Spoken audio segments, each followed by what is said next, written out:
So hello everyone and welcome to a new productive day in my life. So आज morning early उठने के बाद सबसे पहले अपना टेबल क्लीन किया एंड तुरंत बैठ गई मैं पढ़ने के लिए, क्योंकि आज मैं सारे दिन घर पे हूँ, कोई ट्यूशन क्लासेस नहीं, कोई कुछ काम नहीं है। सो टुडे आई डिसाइडेड कि आज इकट्ठा बैठ के पूरी स्टडी करेंगे विदाउट एनी ब्रेक। तो लेट्स सी किस तरह से हो पाती चीज़ें। तो I started my day with vocabulary and ये वोकेबलरी की बुक मैं थर्ड टाइम पढ़ने जा रही हूँ।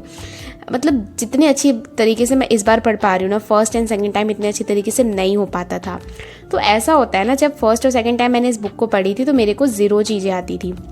सेकेंड टाइम करी तो शायद 30 to 40%, बट अब जब मैं थर्ड टाइम कर रही हूँ तो 70 to 80% चीज़ें क्लियर है। तो पर डे मैंने जो अभी पिछले 1 महीने से मेरा जो रूटीन चल रहा है वो ये चल रहा है कि डेली मैं 100 ईडियम फ्रेजेस करती हूँ। 1 वर्ड सब्स्टिट्यूशन 50 to 75 अप्रॉक्स, वो डिपेंड करता है कितने मेरे को उसमें से नहीं आते रहते। एंड उसके बाद साइनो एंटोनियम 50-50 कर लेती हूँ मैं।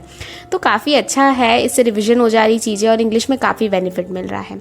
उसके बाद मैं आज रिवाइज़ कर रही हूँ मैथ्स के सारे फॉर्मूला, क्योंकि काफ़ी दिन से मैं नोटिस कर रही हूँ कि क्वेश्चन आते रहते हैं मेरे को, बट फॉर्मूला की वजह से बहुत ज़्यादा सिली हो जाती है मैथ्स में।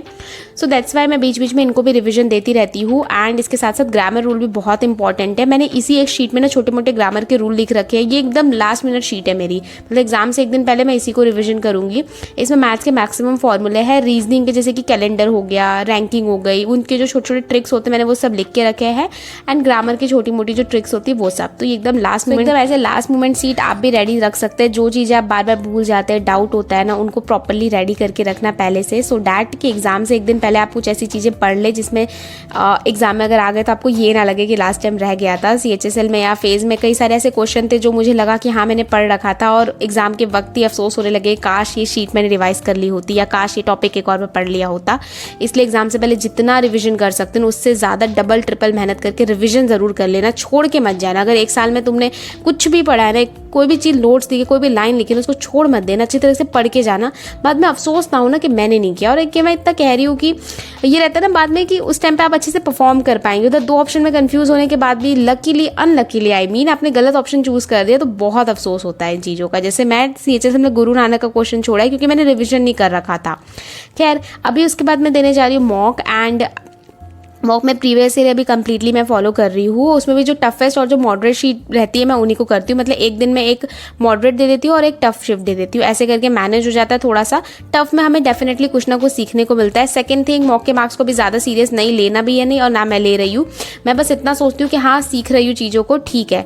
एंड क्या कर सकते हैं, अब एग्जाम में ईजी आया तो बहुत अच्छी बात है, टफ आया तब भी हम अच्छे से कर पाए। Now I am analysing the mock test जो भी दिया था।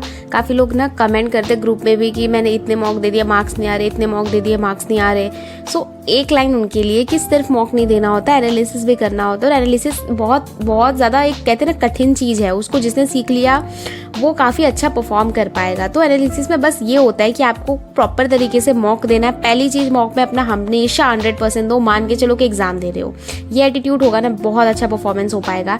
सेकेंड थिंग, मॉक टेस्ट खत्म होने के बाद एनालिसिस करो 3 चीज़ों की कि क्या क्या क्वेश्चन आपके गलत हुए, कौन से क्वेश्चन में आपने ज़्यादा टाइम दे दिया, एंड कौन से क्वेश्चन के टॉपिक आपको नहीं आते थे। फिर उसके अकॉर्डिंग उनके नोट्स बनाओ, और वो नोट्स डेली, मतलब मेरी एक मॉक कॉपी हमेशा जब से मैंने मॉक देना स्टार्ट किया होती है। हाँ, रिविजन नहीं कर पाती हूँ, वो मेरी कमी है क्योंकि मैं थोड़ी सी प्रोक्रास्टिनेशन हो जाता है मेरे से। बट अगर जो इंसान तरीके से करे चीज़ों को, सच में कह रही हूँ, मॉक टेस्ट और एनालिसिस के थ्रू ही काफ़ी अच्छा बेटर परफॉर्मेंस हो पाएगा। उस कॉपी को इतने अच्छे तरीके से कर लो कि हाँ आपको डेली ही रिविजन करना है, डेली। जब से मैंने ये चीज़ें शुरू की है मार्क्स अच्छे होने लग गए हैं। टफ शिफ्ट आ जाती है, थोड़ा सा पैनिक हो जाते हैं, एग्जाम प्रेशर नाम की चीज़ होती है ना, वो हैंडल करना नहीं हो पाता बहुत लोगों से, और वो भी एक रीज़न होता है फैक्टर पीछे होने का। फिर इसके बाद मैंने जीके किया। जीके में 2 टॉपिक अभी मैंने किया, गवर्नर एंड ये अपना बजट कर लिया, क्योंकि बजट से मैंने सोचा एक लास्ट मोमेंट पे वह नज़र मार लेती हूँ, क्योंकि मैंने काफ़ी टाइम पहले पढ़ा था तो एक बार PDF देख लिया। वही फिर बात कहूँगी कि छूट ना जाए कुछ भी, क्योंकि क्वेश्चन कहाँ से क्या आ जाए हमको नहीं पता। एंड हमारे लिए 2 मार्क्स बहुत इंपॉर्टेंट है, क्योंकि वो 2 मार्क्स ही आपको कहा दिल्ली से चेन्नई पहुंचा दे, पता नहीं। वैसे तो प्री क्वालिफाइंग है, लेकिन अभी हम जितनी मेहनत कर लेंगे उतनी मेंस में हमें कम करनी पड़ेगी। इसके बाद मैं मैथ्स प्रैक्टिस कर रही हूँ, और अभी अब सारा दिन मैं मैथ्स ही प्रैक्टिस करने वाली हूँ, क्योंकि काफ़ी सारे क्वेश्चन है जो मैंने रखे हैं कलेक्ट करके। उसका स्क्रीनशॉट ले लेके मैंने बताया था शायद अपनी काफ़ी पुरानी वीडियो में कि मैं टेलीग्राम पर डाल देती हूँ, एंड वहाँ से मैं उसको रिवाइज कर रही हूँ, तो कंप्लीटली कर लेती हूँ। फिर जो ये क्वेश्चन, उनमें से फिर कुछ क्वेश्चन चुनिंदा होंगे जो मैं केवल एग्जाम के 1 दिन पहले करूँगी। तो फटाफट से इसको कंप्लीट करते हैं।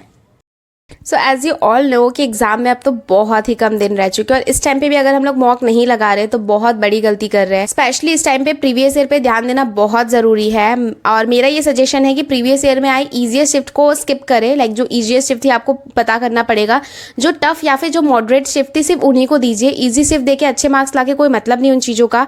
और एक और रहता है कि हाँ ईजी शिफ्ट में भी हमारी कई बार गलती हो जाती है, बट स्टिल थोड़ा सा एक रहता है टफेस्ट साइड और थोड़े से कॉम्प्लेक्स क्वेश्चन एग्जाम में आएंगे तो आपको कैसा परफॉर्म करना है, कैसे रिएक्ट करना है, ये ध्यान देना बहुत ज़रूरी है।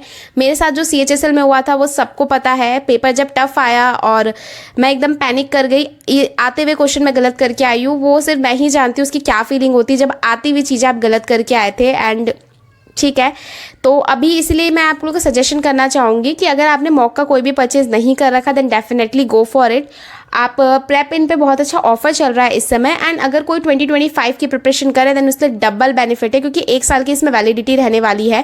इसमें आपको सारे प्रीवियस ईयर पेपर मिलेंगे, जो फुल मॉक इनके वो मिलेंगे, एंड प्लस में Tier 1 एंड Tier 2 के भी 31 अप्रॉक्स CGL के पेपर अभी तक इसमें आ चुके हैं।